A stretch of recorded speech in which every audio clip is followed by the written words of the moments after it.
the third one, and I'm going to stop with this one. I've put so many up there. It either something good or it's covered up like it seems right now. This is the third one up today, and today's the 4th of March, 2016. Here is Sir Terry Waite, a picture back when he was kidnapped. And by the way, he had a chip put in him by Oliver North. Remember the North hearings where they shredded all the evidence? And that was in July, I believe it. Suddenly the hearing was shut down because I went up there, and I didn't have any money or anything. I did have a car. Somebody told me it was a police car. It was an old car I had bought. But anyway, it was shut down, the hearings, in 87, July the 25th, I think. It's a long time ago. But anyway, Sir Terry Waite, British, he became a hostage, and Oliver North was the one that helped put a chip in him. So he came through here when he was released, and he stopped here in Roanoke, and I was here, and I've forgotten what year that was. But anyway, he went on to Radford University and spoke. But there's a point in his being here also. It's who I am, Margaret Ann Windsor. I was given the name of a twin, Peggy. I'll show that again.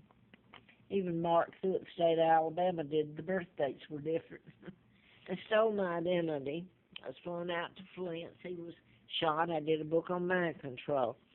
And the people that kidnapped me was my own cousin, illegal Elizabeth, her father, illegal George. In 1939, planning my kidnapping with Roosevelt and the Kennedys. Joe Kennedy was ambassador to England. 36, when they took down my father. And this is him. And this is the double with Wallace Simpson. My father married Claudia Ruth O'Keefe, sister to artist Georgia O'Keefe. He never had anything to do with this American spy. It's all a lie. This is my dad. So now I wanted to go to this if I can get through, because I'm going to stop with this one. I was writing about murders that are done in patterns and what you can do with mind control. Now I've lost my sheet because I moved around so much. By the way, I wanted to show Georgia a picture of her. The other thing I wanted to get back into was why I was doing this. There's such a rush. I mean, I can't get anything done. I've been through hell. All I'd have to get up there if I lived to do it before Congress or before somebody, that the network has to cover it, that's controlled by the very people that kidnapped me, the Illuminati, the global government, which is using NATO as its, or the UN, well, all the agencies they control. Nobody's paying attention to it. But here I want to get on to this, some of the mind control murders. I was doing the book when Larry Flint was shot, living at Moonraker Apartments, that was owned, at the time I lived there, in 78 by the Mormon Church out of Utah. Now, I wanted, what they got to do with it, look on the other tapes and you kind of Google and see. I wanted to put this down, though. I'm going back to Good Morning America. I was doing the book, and they almost killed me April Fool Day of 80. I was transported across the state line illegally. I should have died. A letter from the FBI on me, dated June the 23rd of 79, ongoing investigation, national security involved, to me. I thought it was because of the book I was writing. But at the same time, it was issued by William Harper, U.S. Attorney there in Atlanta, a good man, by the way. What's national security got to do with it? All right, it's a question you should ask. On Good Morning America, when the Wayne was supposed to have killed the blacks there, and he was on, they were looking for him, and had been illegally taken over to Huntsville at the time. And that's NASA and all that. But anyway, you've got, Maynard Jackson and Lee Brown. Maynard Jackson was the mayor. They even changed the name Hartsfield Jackson to put his name on it. Believe me, they all knew this. Lee Brown was police commissioner during that time, and they went on Good Morning America just prior to Wayne being arrested. He was arrested June 21st of 81. By the way, I spoke with his attorney, Mary Welcome. She said, I do believe you. I'm going to send an attorney to get a statement. Well, I was almost killed again. It's how and who. But anyway, they said on there, both of them, they were together on ABC Good Morning America just prior to his being arrested, that Wayne Williams was innocent, that it was the mechanism used in the murders. Well, they didn't say what the mechanism was. It's mind control, what I've been writing about. There's a book, if you can get it, called The List by Chet Detlinger, former FBI, and he was even accused of the murders. They were done in patterns, and that's what I'm talking about. Now then, you've got Lee Brown. I'm not accusing Lee Brown of anything. It's just a question mark there. Why? Lee Brown was police commissioner. He went on to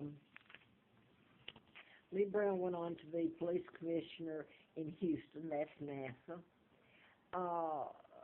Several times, and then mayor at least once or twice. He was drug czar under the Clinton presidency when Ron Brown, and they call it the body count. There's 90 people that died during the Clinton, Hillary Clinton, they're both there. You get one, you get the other. Administration when he was governor, and you got the Illuminati, and you've got the Rockefellers, Rothschilds, Kissinger, Henry Kissinger, who, by the way, just endorsed Hillary, who's a member. Well, this goes back, the Illuminati, back to then. Rose Law Firm, Hubwell, Webster, you've got McDougal, and then you've got Vince Foster, which I told about a long time ago. It was mind control murder. And you got the man that had his head cut off, Milan, forgotten his name, Dewey Milan. These people all work there, and there's a list of them. I mean, it really is, and they call it the body count. But anyway, nobody asked the questions about it, about her affiliation with a secret organization way back then, her and Bill's and Chelsea's. So what's the deal on the media? So I'm not sure I'm getting up here what I wanted, because I didn't want to get this in. O.J. Simpson, I said it was done in patterns, the murders. He was acquitted of the murder of Ron Goldman and Nicole Brown. That can be proven. Oh, yes. It was the same mechanism used on them, mind control, that was used on Jesse Matthews to put him away yesterday or day before, to make him plead so he wouldn't face a murder charge. They will not introduce this into evidence, all right? So, but anyway, the deaths that they attributed to him are mind control. Yet they put him away, and, they put Simpson away later, too, but he's acquitted there. Yet the same mechanism, I want to make that known, was used on the mind control. Okay, you got Brian Nichols, who was a black man, a nice man as far as I could tell, in Fulton County, Georgia. And yes, those can be proven, the murders that happened there. He's black. I guess I want to ask, too, the blacks say Black Lives Matter. I hope you get to know the part in all this with Martin Luther King, when he partnered with John Kennedy and for South Africa and all this, and Andrew Young, who was appointed ambassador to South Africa. This is taking down the British Empire and using me to do it. So, hey, I was down there when they put the antifreeze in me, and I tried to speak with Mrs. King. Well, finally, I was afraid somebody would kill me, that already tried. I was in bad shape. I didn't know they had partnered, were a part of this mess. And Andy Young had been ambassador to South Africa, and he's back as mayor now after Maynard Jackson. So all of them know about what had happened to me and the use of me. Andrew Young was with Martin Luther King when he got shot. Anyway, a man came out when I